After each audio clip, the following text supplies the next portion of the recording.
बच्चों, आज हम लोग विज्ञान भारती थर्ड कक्षा 8 अभ्यास कार्य पुस्तिका इकाई नंबर 10 फसल उत्पादन के प्रश्नों को हल करेंगे। आइए देखते हैं प्रश्न नंबर 1।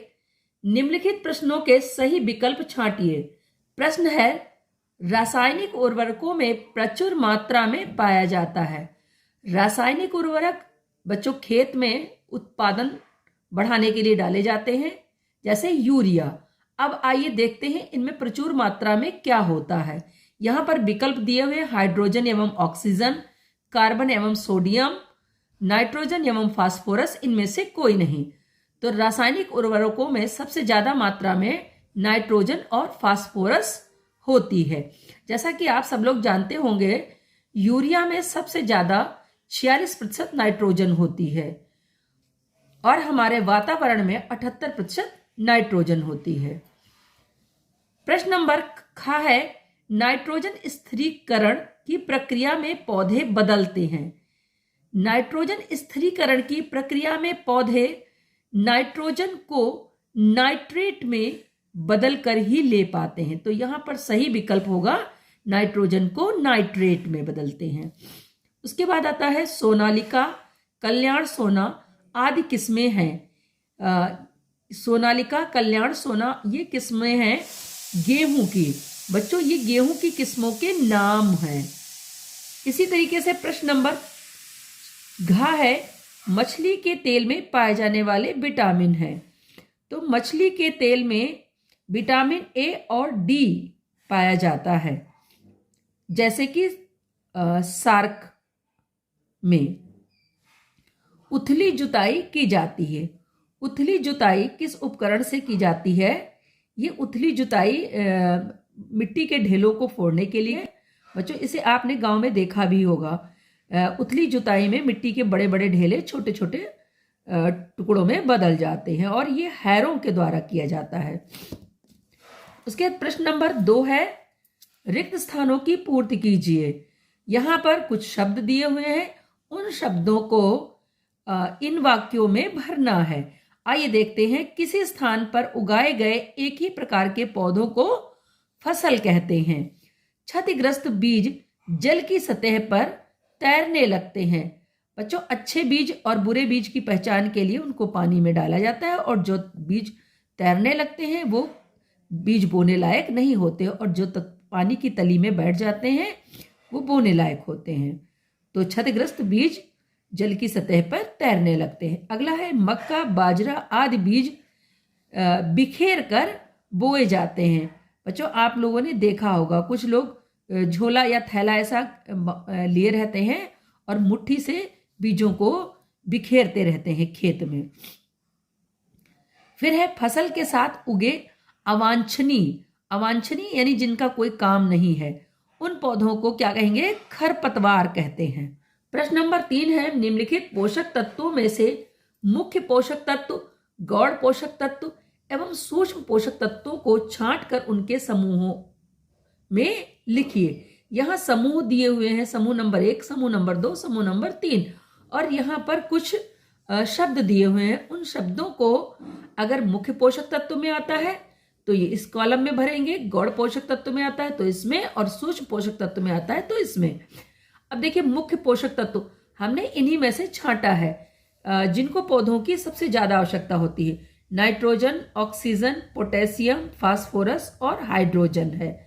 उसके बाद गौण पोषक तत्व जिनकी कम मात्रा चाहिए पौधों को, कैल्शियम, सल्फर, मैग्नीशियम। उसके बाद आता है सूक्ष्म पोषक तत्व, ये पौधों के लिए बहुत ही आवश्यक होते हैं लेकिन इनकी बहुत कम मात्रा ही फसल को या पौधों को चाहिए, जिसमें है लोहा, तांबा और जिंक। इस प्रकार से ये प्रश्न पूरा हुआ। अब आइए देखते हैं प्रश्न नंबर 4। यहां पर स्तंभ आ व स्तंभ बा के अनुसार स्तंभ सा से संबंधित फसलों के 2-2 उदाहरण लिखिए। जैसे जून से अक्टूबर में जो बोई जाती है फसल, बच्चों, उसको कहते हैं खरीफ की फसल, और खरीफ की फसल का मुख्य अनाज है मक्का और चावल, यानी जिसको हम धान कहते हैं। धान से जब भूसी निकल जाती है तब उसको हम चावल कहते हैं। मार्च से जून में बोई जाने वाली फसल को जायद की फसल कहते हैं और इस जायद की फसल का मुख्य अनाज है मूंग और उड़द। इसके साथ साथ खीरा, ककड़ी आदि भी बोए जाते हैं। नवंबर से अप्रैल में बोई जाने वाली फसल रबी की फसल कहलाती है और रबी की फसल का मुख्य अनाज है गेहूं और सरसों।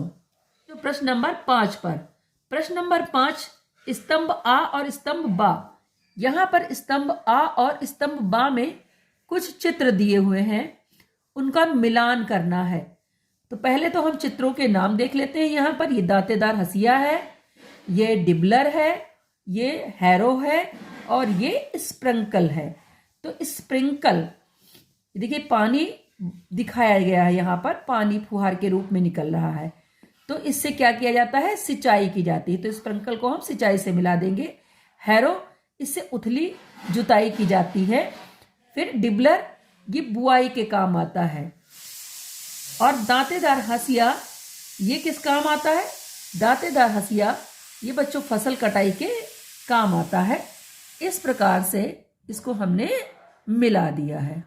आइए देखते हैं प्रश्न नंबर 6। यहां पर चित्र में दिखाए गए कृषि यंत्र के नाम व कार्य लिखिए। अब यहां पर चित्र जो दिया हुआ है ये किस कृषि यंत्र का है, ये थ्रेसर मशीन का है। बच्चों, थ्रेसर मशीन का उपयोग अनाज काटने के लिए प्रयोग किया जाता है, जैसे गेहूं कटाई में। फिर हंसिया, इसका प्रयोग कहाँ किया जाता है, ये फसल को हाथ द्वारा हंसिया की सहायता से काटते हैं। फिर डिबलर, ये क्या करता है, इसके द्वारा बीज समान दूरी पर तथा निश्चित गहराई तक बोए जाते हैं, इसके लिए छेद बनाता चलता है। फिर है हार्वेस्टर, इसका काम क्या है, फसल कटाई, कुटाई व दानों की सफाई के काम आता है। इसे भी आपने देखा होगा।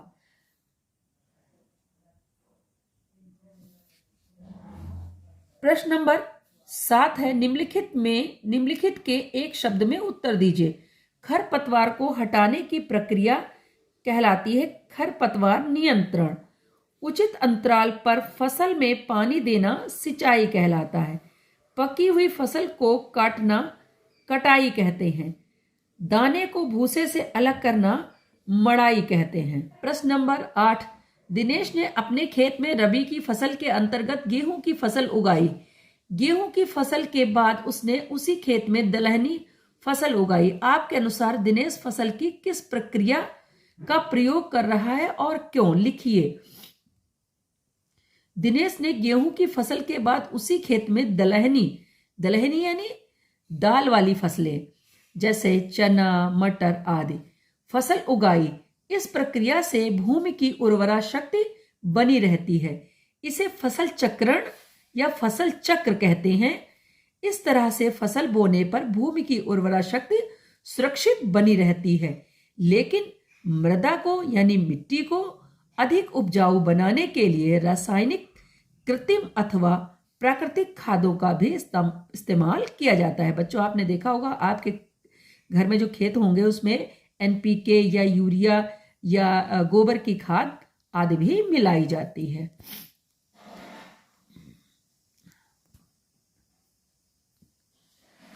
अगला प्रश्न नंबर 9 है, फसल उत्पादन के विभिन्न चरणों को क्रमबद्ध कीजिए। यानी जब हम फसल उत्पादन करते हैं तो क्रम से किन किन चीजों की तैयारी करते हैं, आइए देखते हैं। यहाँ पर ये कुछ शब्द दिए हुए हैं, इन्हीं को क्रमबद्ध करना है। तो सबसे पहले हम जब फसल लगाना शुरू करेंगे या बोना शुरू करेंगे तो सबसे पहले हम क्या करेंगे, मिट्टी तैयार करेंगे। उसके बाद बीजों को बोएंगे, उसको बुआई कहेंगे। और फिर बोने के बाद वो फसल अच्छी हो तो क्या देंगे, उसमें खाद एवं उर्वरक देना। फिर खाद और उर्वरक देने के बाद हम सिंचाई करेंगे। उसकी सिंचाई करने के बाद फसल में कुछ खरपतवार भी उगाते हैं तो खरपतवार से फसल की सुरक्षा करेंगे। फिर हम फसल पक जाएगी तो कटाई करेंगे और कटाई करने के बाद हम उस फसल का या अनाज का भंडारण करेंगे। तो इस तरह फसल उत्पादन के विभिन्न चरणों को क्रमबद्ध कर लिया गया है। बच्चों, आपको कोई समझने में दिक्कत हो तो यहाँ पर नंबरिंग भी की गई है। जैसे नंबर 1 मिट्टी की तैयार करना, उसके बाद बुआई आएगी, नंबर 2 उसके बाद खाद और उर्वरक देना नंबर 3, उसके बाद आता है नंबर 4 सिंचाई करना, नंबर 5 खरपतवार से सुरक्षा करना और नंबर 6 कटाई करना, नंबर 7 आता है भंडारण। निम्नलिखित प्रश्नों के उत्तर लिखिए। यहाँ पर आपने देखा चित्र बना हुआ है, ये गाय की देसी नस्ल है और यहाँ पर पूछा गया है कि गाय की देसी नस्लें कौन कौन सी हैं, इनके नाम लिखना है। तो साहिवाल गाय, सिंधी गाय, देवनी गाय, ये दूध अधिक मात्रा में देती है। उसके बाद कुछ भैंसों की नस्ल है, जैसे मुर्रा भैंस, मेहसाना है, सुखी, ये भैंस की नस्लों के नाम हैं। ये भैंसें बहुत ज़्यादा मात्रा में दूध देती हैं। जो हम लोग जानते हैं मांस और अंडे के लिए मुर्गी पालन किया जाता है। तो मुर्गी की उन्नत नस्लें कौन कौन सी हैं, आइए देखते हैं। इनके नाम हैं white leg horn, Island red और ILS, ये मुर्गी की उन्नत नस्लें हैं। तो इस तरह से आपके सभी प्रश्न पूरे हुए।